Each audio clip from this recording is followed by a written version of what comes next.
Ini satu sifat Nabi. Bila sahabat runsing pasal dunia, Nabi twist pergi akhirat. Dan sebenarnya hak ni akan menghilangkan kerunsingan. Kita runsing dengan dunia, dan kerunsingan tu tak akan selesai pun.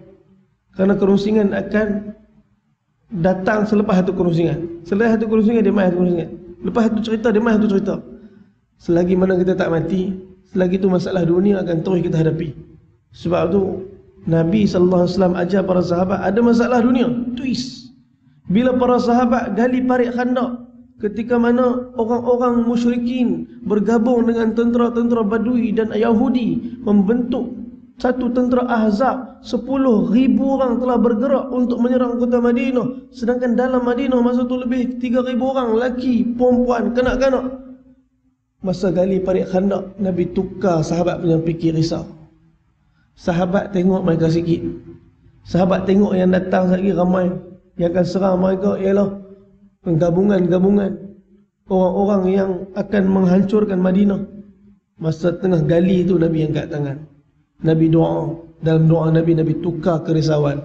Allahumma la 'aisha illa al-'aishul akhirah.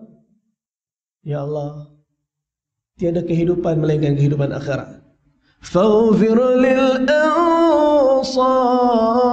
Ya Allah, ampunkan orang ansar. Wal muhajirin, dan orang muhajirin. Sahabat bila Nabi doa macam tu, mereka telah tak risau lagi pada dunia. Sebab tu antara perkara yang ulama kita ajar daripada doa ni, Sayyidina Jundub radhiyallahu anhu riwayatkan hadis ni. Kalau kita nampak kereta mewah lalu depan kita, yang kita taringi sangat ni, tengok kereta tu baca Allahumma la 'aisha illa 'aishal akhirah. Nampak rumah besar, rumah 4 tingkat, ada swimming pool kat atas. Oh, kita, ya Allah, rumah kita besar dah. Tapi inilah dunia. Dunia ni takkan pernah kita puas. Selagi tak mati, selagi tu tak puas. Sebab tu Allah beritahu dekat dalam surah yang mana Sayyidina Uthman baca pingsan. Alhaakumut takathur hatta zurtumul maqabir. Kebanggaan, kemegahan dunia yang kita usaha sungguh-sungguh, asbab daripada kelalaian ni akan merosakkan kita hatta zurtumul maqabir, sehingga akhirnya kita dihantar masuk dalam kubur. Masa tu baru tepuk dari, aduh, kenapalah. Masa tu penyesalan tak henti. Sebab hakikat dia nampak dah kat dalam tu. Mati, ya Allah. Tuan-tuan, Nabi tukar kerisauan para sahabat. Itu ketika Rasulullah SAW memilih 8 orang sahabat untuk menjalankan tugas ketenteraan pertama dalam Islam. Mereka ialah Sayyidina Abdullah bin Jahsh dan Sayyidina Sa'ad bin Abi Waqqas. Dua-dua orang hebat, dua-dua awalun. Rasulullah SAW memberikan sepucuk surat kepada Abdullah. Baginda melarangnya untuk membuka surat tersebut, kecuali setelah 2 hari perjalanan. Setelah 2 hari perjalanan, Abdullah pun membuka surat itu. Dalam surat itu tertulis, jika engkau melihat isi suratku ini, maka teruskanlah perjalanan ke Nakhlah antara Taif dan Mekah. Maka awasilah kaum Quraisy dan beritahu kepada kami berita tentangnya. Abdullah memberitahu pasukan tenteranya, sesungguhnya Rasulullah SAW memerintahkan aku meneruskan perjalanan ke Nakhlah untuk mengawasi kaum Quraisy agar aku memberitahu berita kepadanya. Baginda melarangku memaksa kalian ikut bersama. Siapa antara kalian ingin syahid dan mengharapkannya, maka ikutlah bersamaku. Sesiapa yang tidak mahu, maka pulanglah. Kamu tidak akan dipersalahkan. Semua tentera menjawab, kami patuh dan kami taat kepada Rasulullah SAW. Kami berangkat bersamamu sebagaimana yang diperintahkan oleh Rasulullah SAW. Sampai saja di Nakhlah, mereka mula cari berita tentang kaum Quraisy. Tuan-tuan, peristiwa ini berlaku sebelum Badar. Sebab tu bila Nabi lantik dia jadi amir sebelum Badar.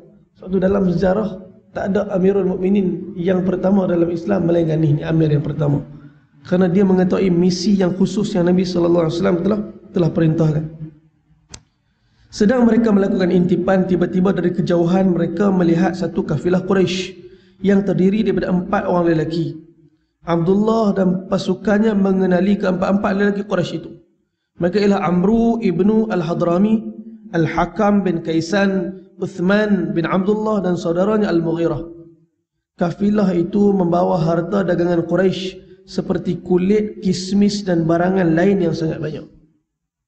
Ketika itu orang-orang Quraisy memang memerangi Rasulullah sallallahu alaihi wasallam.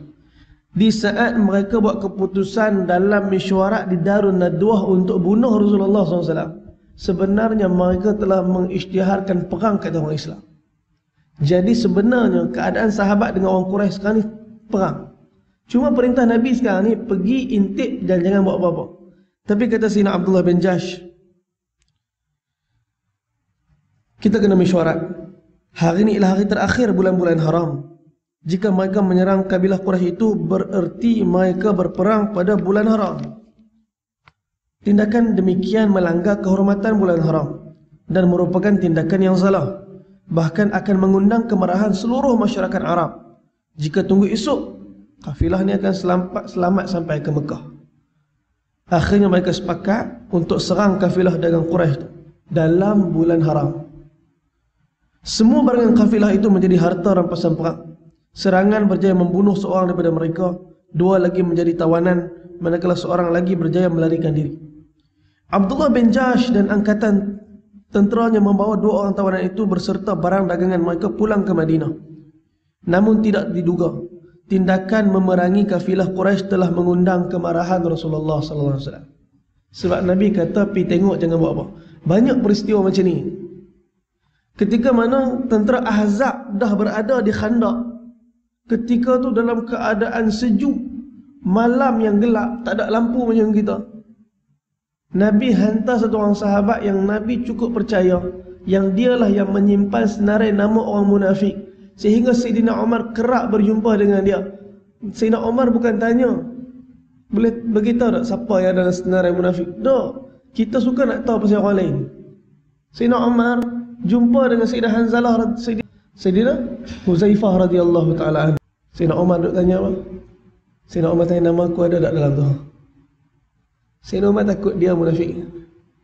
Dia rasa dia beriman, tapi dia takut dia munafik. Banyak kali ketika mana apa yang Nabi putuskan dia rasa lain, bertentangan dengan nafsu. Ketika mana dijumpa Nabi, kata, "Ya Rasulullah, izinkan aku patah dan cabutkan rahang Suhail bin Amru keluar.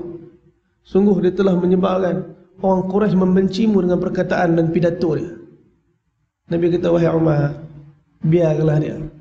Sesungguhnya satu hari nanti kamu akan tengok dia berada di satu kedudukan yang akan membanggakan kamu." Sayyidina Umar tak nampak benda tu, tapi bila Nabi cakap macam tu, dia tekan perasaan dia. Rupanya zaman Sayyidina Abu Bakar Siddiq ramai orang murtad. Di kota Mekah ramai orang murtad. Dan Sayyidina Suhail bin Amr naik di atas mimbar ketika tu dia bagi ceramah dan menyebabkan orang yang murtad tadi kembali pada Islam. Sayyidina Umar kata, "Sadaqta Rasulullah, sadaqta Rasulullah." Rasulullah betul, Rasulullah betul. Umar selalu salah, Umar selalu salah. Umar ni Allah bagi ilmu firasat kat dia. Dia ada orang macam tu, dia ada firasat. Dia bukan wahyu, dia firasat. Dia rasa dan selalu kena, selalu jadi. Suatu sahabat yang digelar pendahulu wahyu ialah Sayyidina Umar Al-Khattab. Tuan-tuan, Huzaifah bila diperintahkan oleh Nabi SAW pergi tengok, intip tentera Quraisy, tentera Ahzab, jangan buat apa-apa. Dalam kegelapan malam dan keadaan kesejukan, dia selinap masuk dalam tentera Ahzab. Kata Sayyidina Huzaifah, jelas di depan aku Abu Sufyan, kepala dia, ketua dia, belum Islam masa tu. Kata Sayyidina Huzaifah, ini peluang. Aku telah angkat panah dan aku telah tarik panah. Di saat tu juga Allah datangkan ujian. Dia belum buat lagi, dia belum bunuh lagi ni, dia baru terdetik nak bunuh. Dia baru tarik nak bunuh. Lepas tu dia fikir, Nabi suruh tengok lah. Dia simpan balik. Dan ketika tu Abu Sufyan kata, mungkin di kalangan kita ni ada pengintip. Pegang tangan orang sebelah kamu, tanya nama dia. Kata Sayyidina Huzaifah, aku pegang cepat-cepat tangan orang sebelah aku, tanya nama dia dulu, nasib baik. Kalau dia tanya nama aku, habis.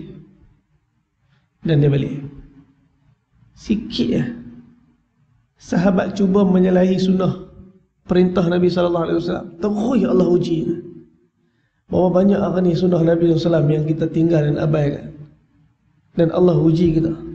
Dan kita tak betulkan balik benda tu, terutamalah rumah kita. betulkan sunnah rumah tangga, Allah Ta'ala akan betulkan seluruh ahli rumah tangga kita. Bila balik Abdullah bin Jahsh, Rasulullah marah. Baginda sangat marah. Rasulullah SAW berkata, demi Allah, aku tidak menyuruh kalian memerangi mereka. Aku hanya menyuruh kalian mencari berita tentang Quraisy dan mengawasi gerak-geri mereka. Dua orang tawanan itu masih ditahan sehingga Rasulullah SAW memutuskan urusan mereka. Baginda enggan menerima harta perniagaan yang mereka bawa sebagai ghanimah. Abdullah bin Jahsh dan para sahabat yang mengikuti semakin sedar yakni kecelakaan akan menimpa mereka kerana telah menyalahi perintah Rasulullah SAW. Kebimbangan terus bertambah bila kaum muslimin yang lain turut mencela mereka gara-gara melanggar perintah Rasulullah SAW. Keadaan masih tergenting dan sukar kerana orang Quraisy mula mengambil kesempatan tentang apa yang sedang berlaku. Maka menggunakan kejadian itu sebagai peluang untuk menyerang Rasulullah SAW. Orang Quraisy berkata, sesungguhnya Muhammad telah melanggar kehormatan bulan haram. Dia telah menumpahkan darah di bulan haram, merampas harta dan menawan tawanan. Abdullah bin Jahsh dan para sahabat yang terlibat dalam peristiwa serangan kafilah Quraisy begitu sedih dengan kesilapan mereka. Betapa malu mereka dengan Rasulullah SAW kerana menimbulkan kesukaran kepada baginda SAW. Tidak tahu apa yang boleh mereka lakukan lagi untuk memulihkan semula keadaan. Dan sebab itu bila surau buat SOP apa-apa untuk dan kita tak takut mungkin satu orang dua orang punya hal satu surau tu masjid tak boleh. Dan sembahyang Jumaat dah elok dah SOP semua. Tinggal datang ada 2-3 orang cerdik pandai. Dia tak apa benda ni, pak langgar. Disebabkan 2-3 orang cerdik pandai, satu tempat tu kena, habis seluruh tutup. Dan para sahabat mereka rasa mereka bersalah sangat-sangat kerana mereka telah melanggar apa yang telah ditetapkan oleh keadaan orang Arab. Bulan haram tak boleh perang, bulan haram tak boleh rampas, bulan haram ialah bulan yang suci ketika tu. Walaupun sebelum Islam sampai, itulah tradisi orang Arab dulu. Tuan-tuan, Abdullah bin Jahsh yang terlibat dalam peristiwa ni berasa ujian ni makin berat. Kemana hendak mengadu dan berserah selain kepada Allah. Dia yang maha mengetahui. Akhirnya datang berita gembira bahawa Allah telah meredai apa yang mereka lakukan. Khabar itu terkandung dalam wahyu yang diturunkan kepada kekasihnya Jibril AS datang. Sahabat ni, dan bila Allah Subhanahu Wa Taala bersih dengan mereka, antara cara ialah Allah turunkan wahyu.